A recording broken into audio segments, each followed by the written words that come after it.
So this was Andre Torres's top 8 list, YCS Guadalajara, 300th YCS deck profile. So what makes this list interesting? Well, of course, preamble, of course, that I mentioned before. Andre Torres is one of the best players of all time. Like, if you look at, like, he has 5 YCS wins, and he's one of the most storied players. Like, he has a YCS win back from 2007 with Gladbeast, right? So he's been running fusion decks since before some of you guys were born, right? And he has, once again, he was the first person to ever win a YCS with Branded back in 2022. And he is someone I've looked up to personally, and a lot of other Branded players have, in terms of just, he really set the standard for the deck, I feel like, when it came out. So I've been very curious to see what his take on the new deck was. And of course, he just went crazy out here and ran a list. And he actually ran some pretty similar stuff to Sam's list, because we see the Cyframe package, which Konami, funny enough, said I was on Cyframe Branded in the feature match. Once again, we will do that. We will review my feature match, a little later. But once we talk to Chance about his list, because I'm very curious on just getting into Chance's mind. I also want to have Andre Torres on the channel, so I'm going to reach out there. I just haven't had time. I know he's quite a busy person too, so I'm not sure if I'll be able to, but Chance, I reached out to him literally last night, and he hit me up this morning, so do appreciate that from him. I'm almost home, says Sonic Rage. Oh my gosh, I don't even want to talk about it, but we'll talk about all the other fun stuff that happened in between the YCS and the ride home and the ride there. But I had a wonderful trip. Either way, with that preamble, I think that this is, seeing Andre Torres run a 40 card hand trap breaker hybrid makes a lot of sense to me. So we'll just go card by card and then talk about the choices for the next 17 minutes and just kind of try to get into mindset behind them, especially since I just took kind of a similar list to the YCS, and there were certain things that worked, there's certain things that didn't, and once again, we will go over that once we actually get to mine. We will go over my deck list, kinda like it was basically Sam's list, so, but there was honestly a lot of changes I personally want to make because of how the meta is already developing, right? I mean, this is the first major event, so this is going to be the first thing that develops the meta, and seeing a list like this that has Super Poly, 3 Fua, 3 Ash Blossom, and once again, 3 Super Poly, 3 Fallen in the Virtuous, plus 2 Nibiru for the non-engine. Very powerful non-engine lineup. I was thinking, I think Ash and Fua are basically mandatory in Branded. He's also running Magnamut, no Saronir, no Lubellion. We'll talk about that. He is not running Branded Lost either. And those were cards I actually regretted running this weekend. Like, I thought Branded Lost was okay. I thought Saronir was okay.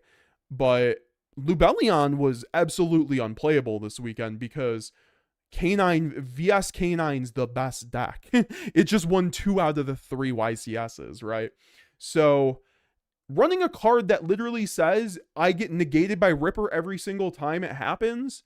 I mean, and to be fair, Ripper might not negate Lubellion because they'll save it for the Albaz, but I don't know, they probably do, so they can get into their force release rank up. It plays like that. Obviously depends on the build, right?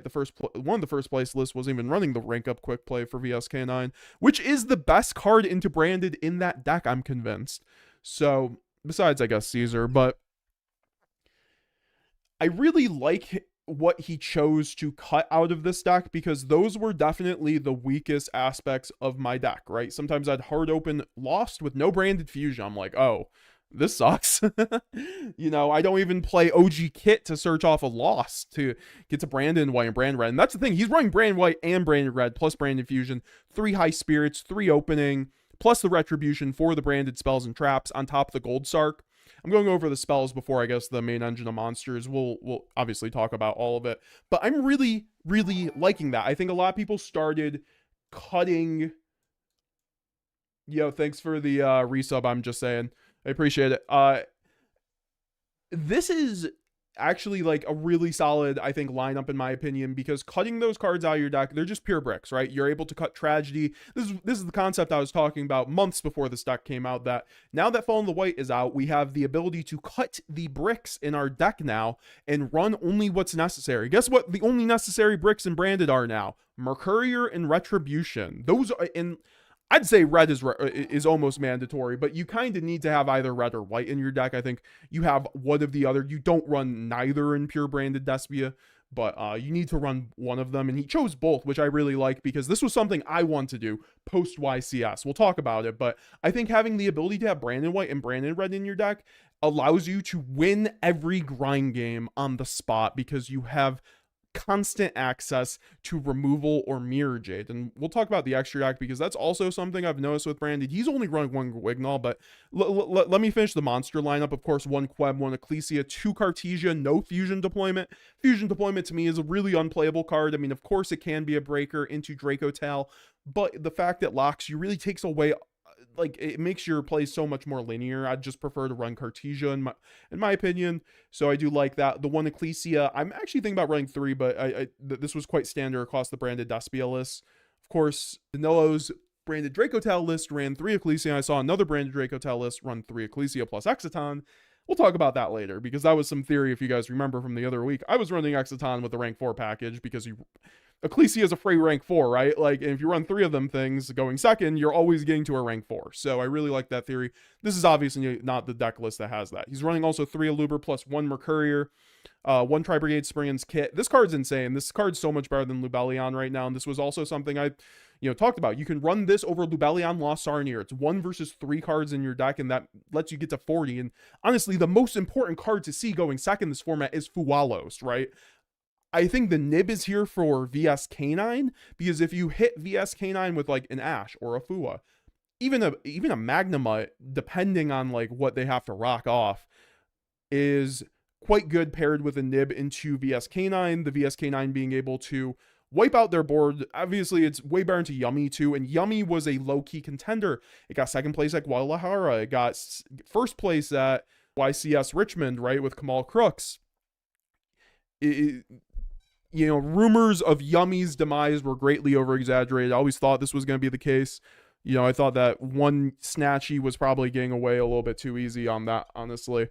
So, having the Bestial package plus not running a package that plays into Ripper, of course, Branded Loss is insane into Draco Tal, VS Canine, but it's bad into Draco Tal, it's bad into MST. So considering that spread of the 3 best decks in the format, Draco Tal, VS Canine, and MST, those are the best decks, right? Of course, there's Lunalay and Branded and all these other decks that are kind of tier 2 essentially, but those are the 3 top dogs. They are all tier 1 decks in my opinion, and having the engine that just plays really poorly into those decks is just going to be a neg, right? Like, every time I saw Lubellion, it was bad. Every single time I saw Lost, it was bad. So I'm really liking that. And the kit being able to give you a really nice Branded fusion line going second, being able to summon out Albaz, break the board, chain block the Ripper as well. You can chain block this on Ripper. You can also chain block your Albion for Ghost Spell, which is kind of nice, because Ghost Spell is one of the best non-engine right now. So definitely saw a lot of them. While AC said the nib was for when he would Fua people, because people would take the challenge against Branded. That okay, thank you, Wales. I'm back to call you Wale, so that's how you know I'm trying to just get through this. But I do want to say, like, if you have any other just like tidbits from the deck profile that you guys watched, or Wales in particular, from the Andre Torres deck profile, please let me know, so I can include it in this segment. Will be re-uploaded as always, these clips onto the main channel. And if you are a channel member, you do get now all my live stream VODs. So I know a lot of people have been asking, where are the live stream VODs? Where are the live stream VODs? Well, guess what? If you're a channel member, you get them. If you're not, wait for the videos on YouTube. But the nib, see, that's the thing. I actually literally after Saturday, when I saw I got 330th, I'm like, I'm putting a fucking nib in my side deck, honestly. Like, the thing is insane into Yummy. If I had it against Yummy, it's just the freest thing into Yummy, dude. Like, it almost feels like as free as it is against Dragon Link. You can just like you can just let them play the game and then you just nib them, right? And I heard a lot of stories anecdotally of just like being able to pair nib with like certain hand traps and just being able to blow out your opponent because no one expected nib. Everyone was off nib, and I think a lot of people are also off a droll, and that's also why like people are also off of Bystials for the most part. So the people who did run Bystials I saw kind of had an advantage into the Yummy matchup, and the nib also was there. And of course, Yummy was, I think it was a pretty popular deck at Guadalajara in particular. So seeing the nib there, that makes a lot of sense to me. I was gonna side nib personally. Like personally, I would like Perulia over like 3 Perulia, 3 Fua, 3 Ash, and then the Breakers. Right? That's probably what I'm gonna be running post this YCS. However, the nib makes a lot of sense to me, and I was actually on 1 nib with that package. So seeing that here is really cool, actually. But yeah, no, I love the main deck, honestly. Running the branded white, I think, really supplements not having things like branded loss. And but we have to look at the extra deck, right? Like, what are you summoning off of this main deck, right? Your extra deck creates your ceiling. So we have Mud Dragon, 1 Chaos Star Source, 1 Secretarion, 1 Grand Guignol, and then 1 Proskinion, plus 1 Rinbrum, 1 Titanclad, plus 1 Dogma, and then 1 Albalinatus, plus 1 Sanctifier, plus Lubellion, and 1 Mirage. And then we have 2 Albion the Branded Dragon, plus the Ecclesia and the Dark Dragon. This card was absolutely insane all weekend. Every time Ecclesia resolved, I basically won the game, it felt like. This card's absolutely insane.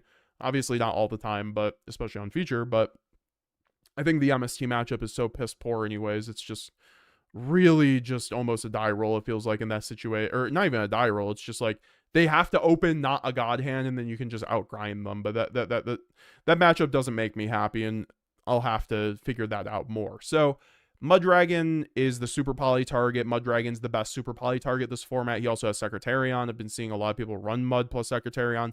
I'm not a big fan of Secretarion, but it's been working out in a lot of these lists, so maybe I'm missing something on that. Obviously, good into Dragotal, good as a super poly target, good to spin back Chaos Star Source also, which is pretty important in my opinion, to be able to always have that. Because my issue with running Brandon White, it's like, what are you making besides Mirror Jade and Chaos Star Source, right? You aren't like you have no other interruptions besides these 2 cards. So like you need the ability to spin back these cards, or like have these cards convert into these cards, which only really matters in a grind game, and you have things like Dogma to spin them back, Retribution. So it is interesting. Secretarion, I feel like, is probably the weakest part of this extra deck, but Proskinion, obviously, for the 1 Guignol, and also he's only running 1 Guignol because he's also siding the Christia. I've been seeing a lot of people run the 1 Guignol. I think the second place Milwaukee list was on 1 Guignol. 2 Guignol literally came up for me almost every other game, because you go High Spirits, pitch Cartesia. Going second, you get a Guignol in the graveyard, which your opponent will then trigger and gives you a Proskinion. So Guignol can act as a board breaker. So you never actually resolve the second one, the on-field effect, but you usually use it for a send-off of High Spirits. But I've noticed really good branded players can really manage with 1 Guignol, but I think this is something that you have to be very conscious of, right? Like, if you just draw a hand of High Spirits plus Cartesia and nothing else, then like, oh shit, I'm using my Grand Guignol there, my only Grand Guignol to send off a High Spirit. So that's why I like 2 personally. Even without lock, it just comes up for me so much. So I'd love to hear from Andre, like, how he felt about the 1 Guignol. I mean, he is once again signing the Christie, and Christie, honestly, it feels kind of terrible right now. It's there, I'm assuming, for Dracotal. It's okay into MST, even though MST literally just outs it with a single breaker. Mud is also a level 4, so you can tuner plus Mud. Oh, that's true. And I got you, buddy. Let me know what questions you got. Spanish is my first language. I mean, what did he say about the 1 Guignol and Secretarion? I'm very curious about that. So, and how did he think about Super Poly? That's kind of my biggest questions on the list overall. What's up, Alex D? Was pumped to see you on the feature match because I was telling my buddies this was the guy who signed my card in the phone case. Well, sorry, I didn't do you justice on that one. Trust me, it stings to me more than anything that, but it gives me a drive, right, to do better when, like, my first public appearance on, like, stage, I get smoked, right? Like, that's putting a chip on my shoulder to get better. So, like, that's probably what I needed, honestly. And we'll talk about that. We're gonna interview Chance, and we're gonna finish up this deck profile right here. The new kit seems pretty versatile. I love it. How's it going, the King Just? He said he missed the second graying once or twice, says Phil Dillon. That's totally yeah, I can't run the like, I think it's mandatory, man. Like, you will just like sometimes like loot, like just run out of steam not having the second graying for the high spirits plays. So I will never not run double graying. Like, I think I'd rather cut Sanctifier at that point, right? Like, what is the point of Sanctifier? And like, to me, if you're siding Christia, like, we should probably just be like siding the Sanctifier, in my opinion. And then in this spot, run a second Gwignall. And personally, over the Secretarion, I would just run a Borreload so that my Branded in white is like always doing something. But to be fair, he's not running Bestial, so maybe Borreload isn't even the play, and you want like double Star Source or something, or like double Dogma. And guess what? Double Dogma is insane into VSK9. So I definitely is something that you can consider.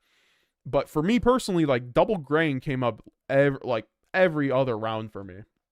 And once again, the second graying was always chilling in my extra deck by the end of it, usually, but it was there for high spirits, if anything, right? Like, so I can see how you can cut it, right? Like, you get the extra ammunition, but I think for what you put in, like, it's still pretty much, it's literally the top, it's the second place Milwaukee extra deck. And then for the side deck, the Gamma package plus 2 Delta.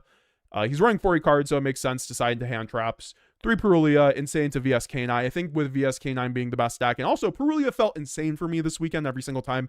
I sided into every single round, like even Dracotal. Like, if I could side it in, I'd side it in against Dracotal. This card's absolutely insane.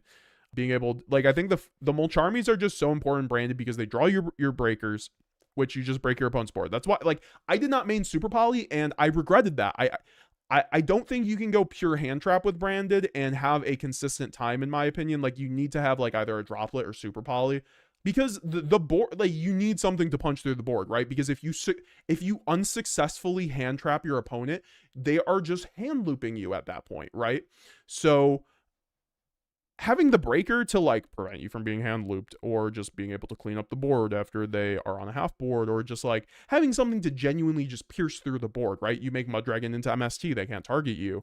You make Secretarion to Dracotal and turn off their Altharion play or their own Secretarion, right? So that is something that I'm probably not thinking too much of. But I didn't run Secretarion, and I 2-0'd all my Dracotal opponents. Like, I feel like the Dracotal matchup, if you run, and I was running hand traps, to be fair, so like it was a very easy matchup for me. But he's not running Impermer Veiler.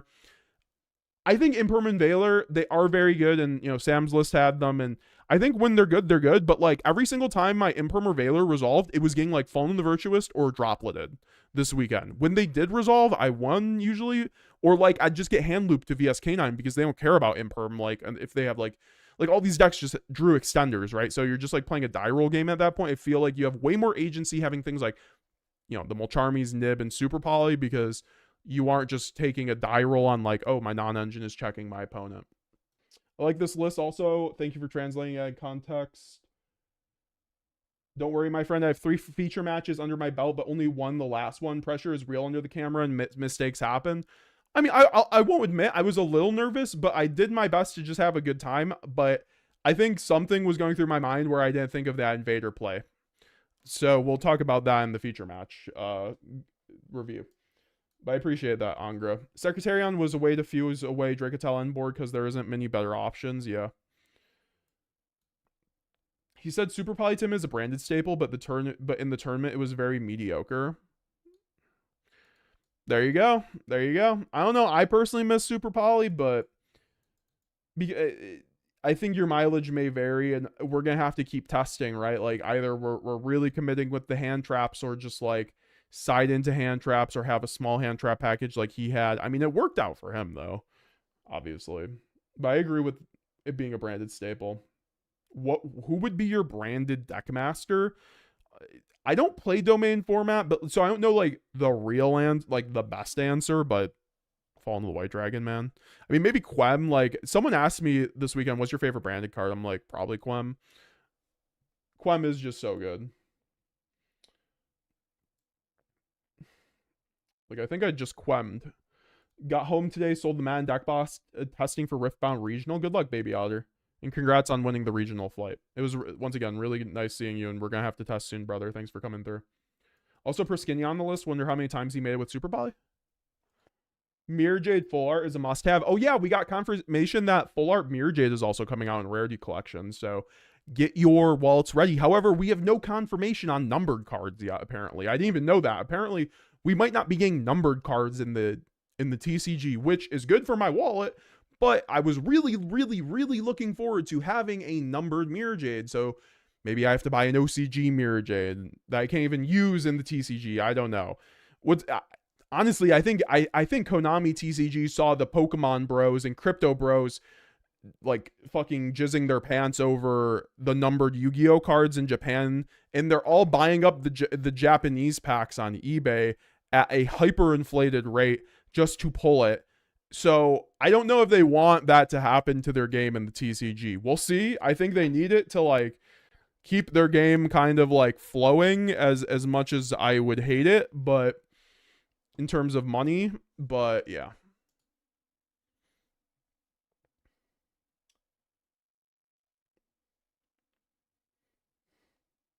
Was pretty interesting to see Dogmatica Alba System Fusion. We'll be going over that list too. That was my favorite branded Draco Tal list, guys. That guy was running pile branded Draco. It was like 47, but very reminiscent of the theory we used to have on the channel where you would run a huge branded Despia engine plus a smaller Draco Tal engine. I love the list, honestly, because Fallen to the White actually makes that list a lot more viable, but it like hard loses to Retaliating See that build, so like, you know, your mileage may vary.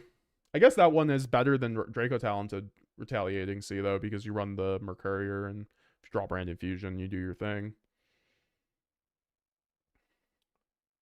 Yeah, auto subs and auto dubs are low-key horrible. I mean, sometimes the auto dubs are pretty decent, but I get it.